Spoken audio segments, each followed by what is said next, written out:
Hey, what's going on, everybody? It's your boy. Welcome back to Real News Podcast, coming at you with some real straight talk about what's going down at our southern border. Now, you remember the chaos, the caravans, the record-breaking numbers of illegal crossings under Joe Biden. Well, buckle up because things have changed big time since President Donald Trump took back the reins. Now, we're talking record lows, folks, record lows. And I'm going to break it all down right here, right now.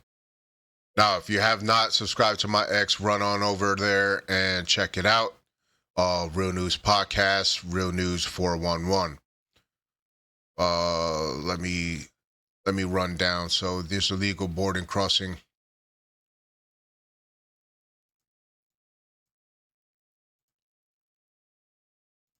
Well, Mr. President, thank you for your leadership at the border. For the second month in a row, you have broken the record in the history of the nation for the lowest number of encounters at the border, which is absolutely remarkable. You have said that America's laws matter and that they'll be enforced, and we're hard at work now to get people to go back home that are here illegally. So the Alien Registration Act has been in place long enough now that those individuals that are here illegally, if they haven't registered, then they can be charged criminally, and they can face fines up to $1,000 a day and face deportation if they don't go home, and they'll never get the chance to come back to America. So we're encouraging people to use the CBP Home app to register, and we're working on the resources and funding to buy them a plane ticket to send them home.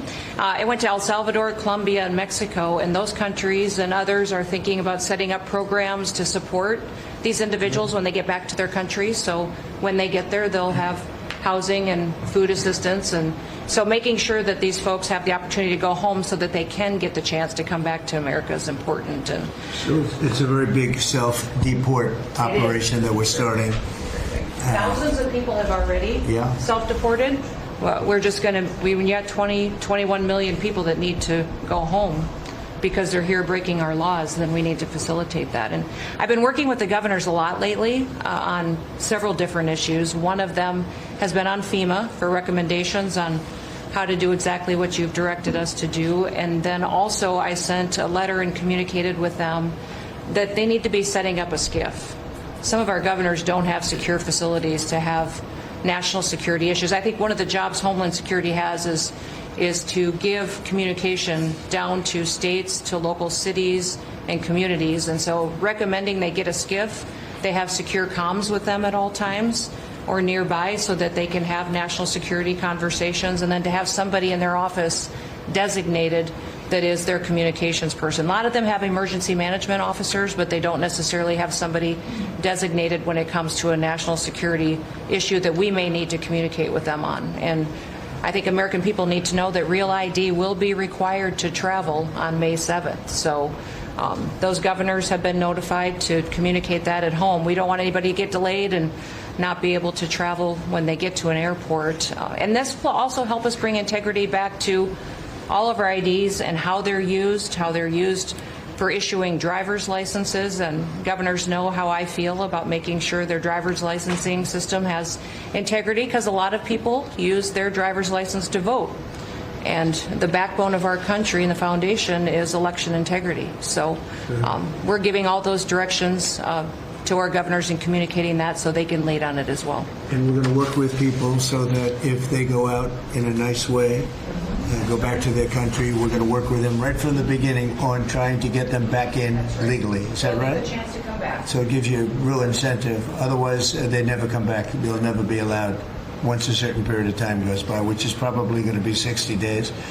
We're also going to work with farmers that if they have strong recommendations for their farms for certain people, we're going to let them stay in for a while and work with the farmers and then come back and go through a process, a legal process. But we have to take care of our farmers and hotels and various places where they need the people.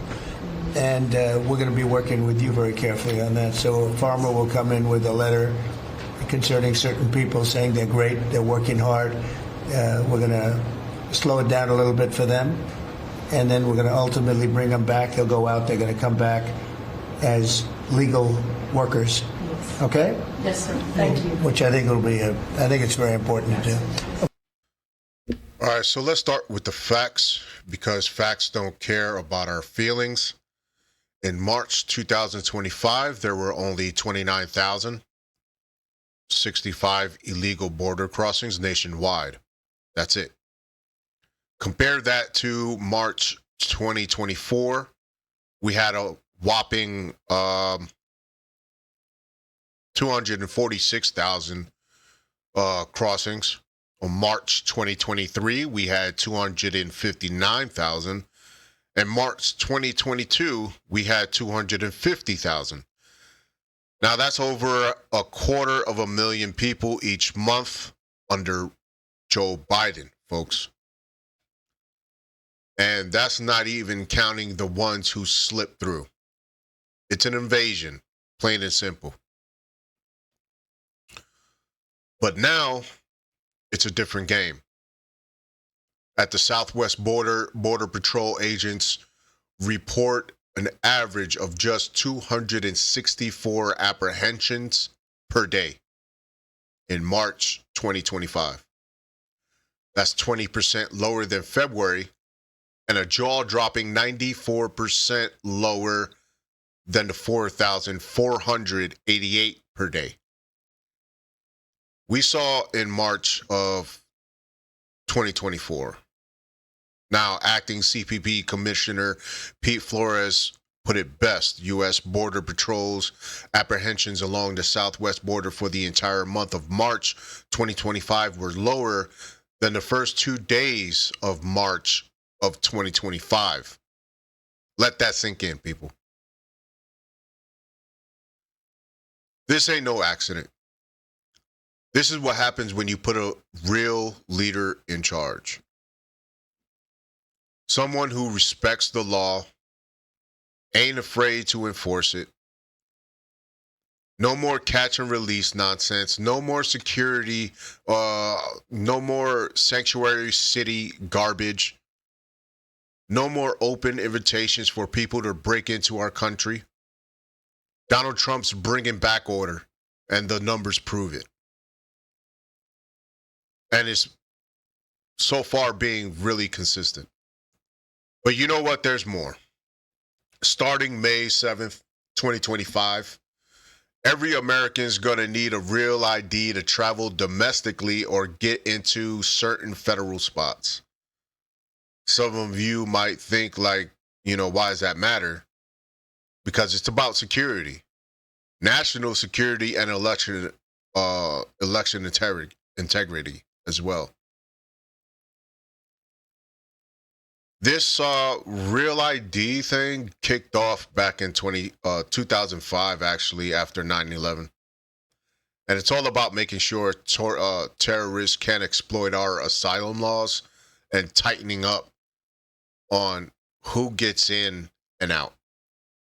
Now, you're going to need hardcore proof like a birth certificate, social security card, and residency docs to get one.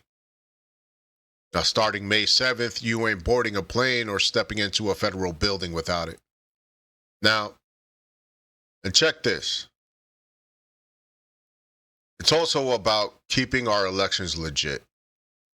A lot of our states use driver's license to verify voters. If those IDs are fake or flimsy, you've got a fraud waiting to happen. DHS Secretary Kristi Noem's on it, saying the American people need to know that real ID will be required to travel on May 7th. I don't want anybody delayed at the airport. Get your stuff together, folks. It's about safety and making sure our votes count. Now, let's get into how Donald Trump is handling the illegals already here.